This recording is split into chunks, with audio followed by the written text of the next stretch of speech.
In this presentation, which is the second part in which we are discussing the human excretory system, we are going to discuss about the structure and functioning of nephron and the process of formation of urine. So let's get started.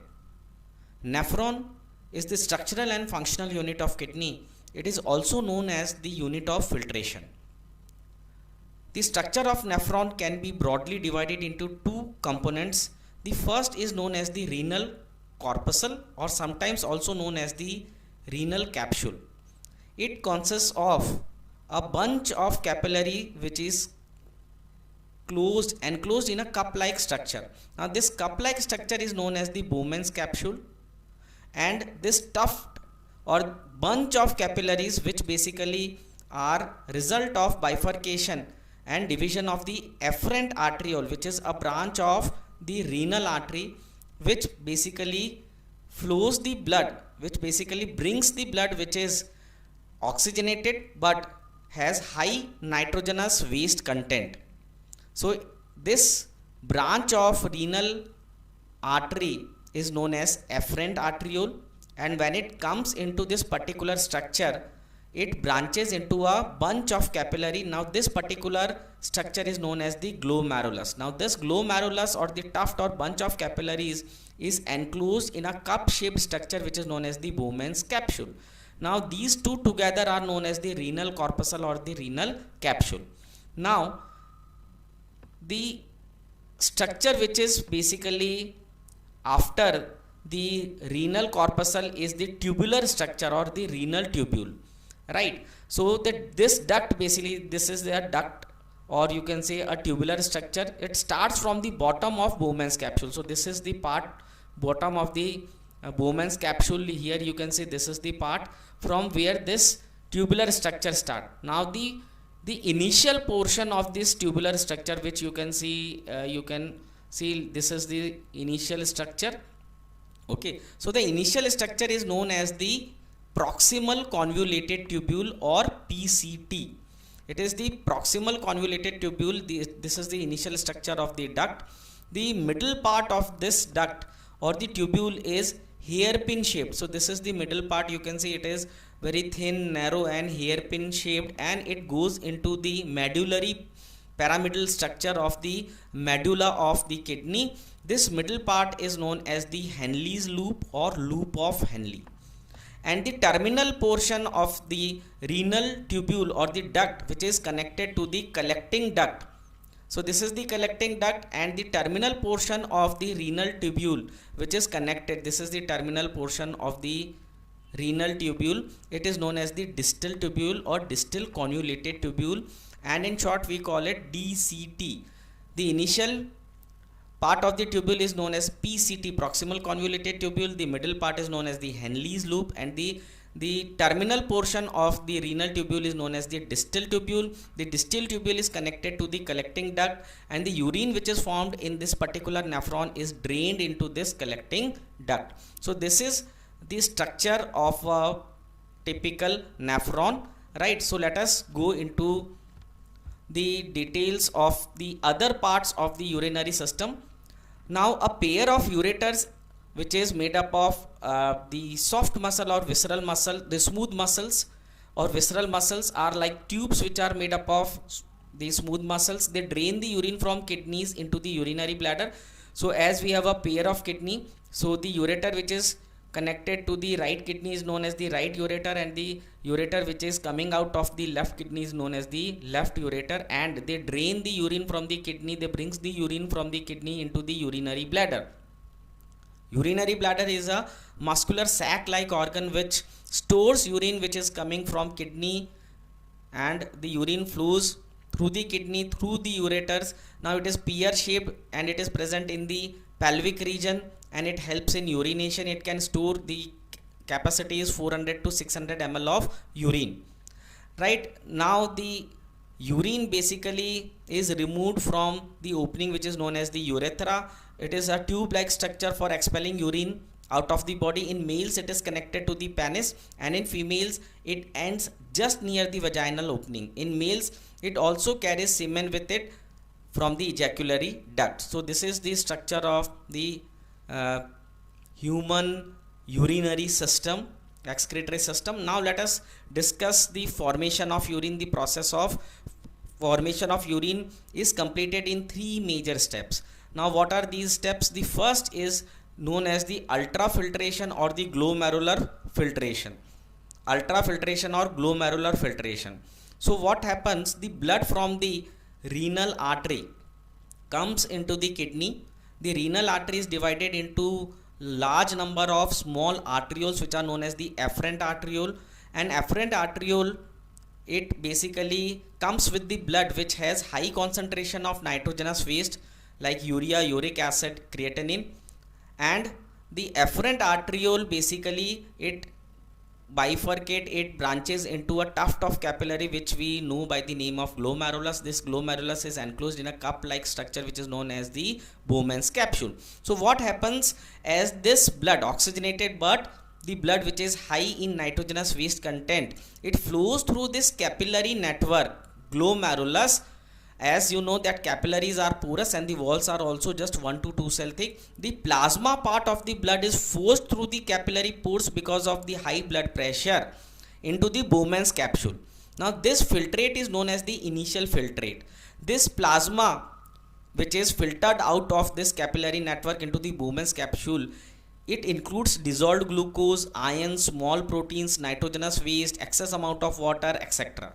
So this filtrate which is received by the Bowman's capsule from this glomerular capillary network is known as the initial filtrate, and this particular first process is known as the ultrafiltration or glomerular filtration.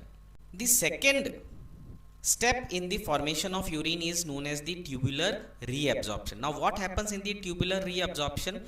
The initial filtrate, which is also known as the glomerular filtrate, then passes, it is collected by the Bowman's capsule, and then it basically comes into the second part which is known as the tubular part, renal tubule.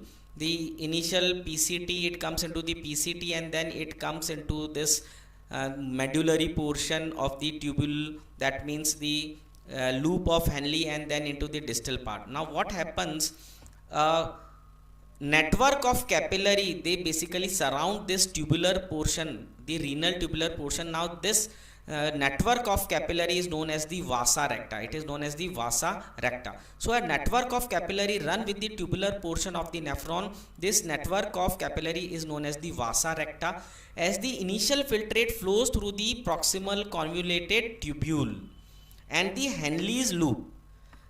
Now the initial filtrate contains good amount of nutrients which include glucose, amino acids, essential salts, ions, right? These are once again reabsorbed into the capillary network, and this is known as the tubular reabsorption, because these are essential for our body. So they are once again reabsorbed, because the urine is basically waste, but these are the nutrients which are needed by the body. So these are once again reabsorbed from the initial filtrate which runs through the tubular portion. So this part is known as the reabsorption.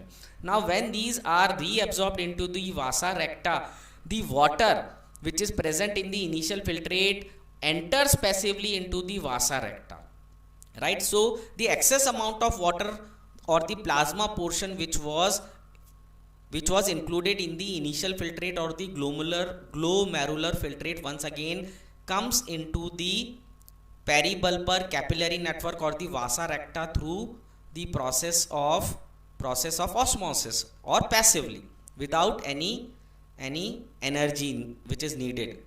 The third and the final part is known as the tubular secretion. Now what happens, the blood which is flowing in the vasa recta or the peribulbar capillary network which is surrounding the renal tubular portion of the nephron, it has hydrogen ions, potassium ions, and creatinine, which is once again a nitrogenous waste, and there may be some amount of concentration of medicines and drugs.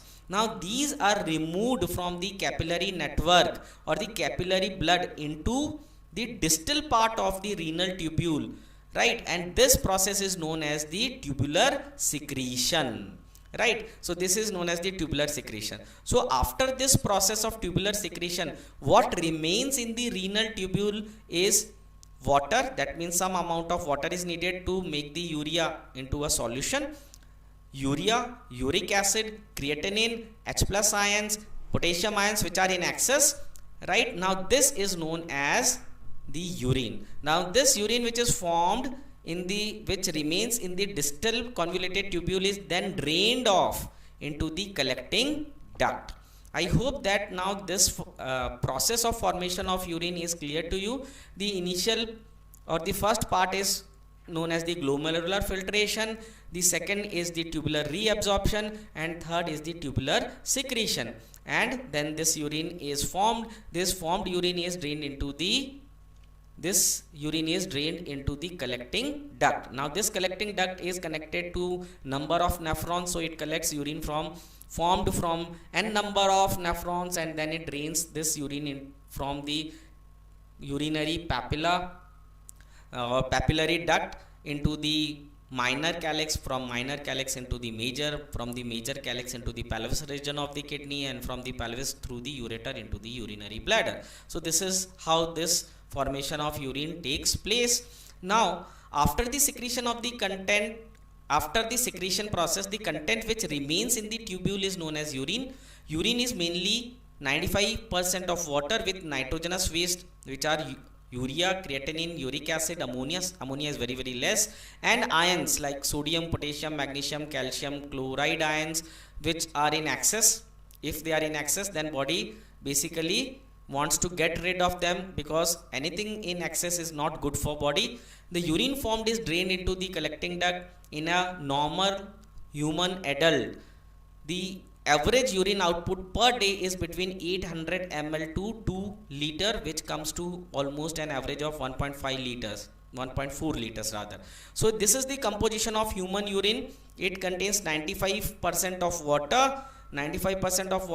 So you can see the majority of urine is basically the water. Then it has the nitrogenous waste urea 2%, uric acid very less, right? Creatinine is 0.1%. Then these are the ions: sodium, potassium, calcium, magnesium, chloride, phosphate, sulfate, and this is once again ammonia. So basically this is the composition of human urine. I hope this is clear to you. Now what are the other organs which are employed in excretion? In addition to the kidneys, the other organs which are employed in the excretion are lungs. As you know, they basically are used for exchange of gases, and they basically remove the carbon dioxide from the deoxygenated blood and gives oxygen and make it oxygenated. Then we have liver, which is basically is for the excretion of bilirubin, biliverdin, which are the bile pigments, vitamins, steroids, hormones, etc., along with the feces. So all these are excreted along with the feces. And skin, through the sweat, it removes out salts, excess salts, urea and lactic acid. And also on the skin there are sebaceous glands, which are also known as the oil glands, which are present, and they basically secrete the sterols, hydrocarbons and wax, right? So these are the other accessory organs which are employed in excretion. I hope that you have understood the content of this presentation. Thank you.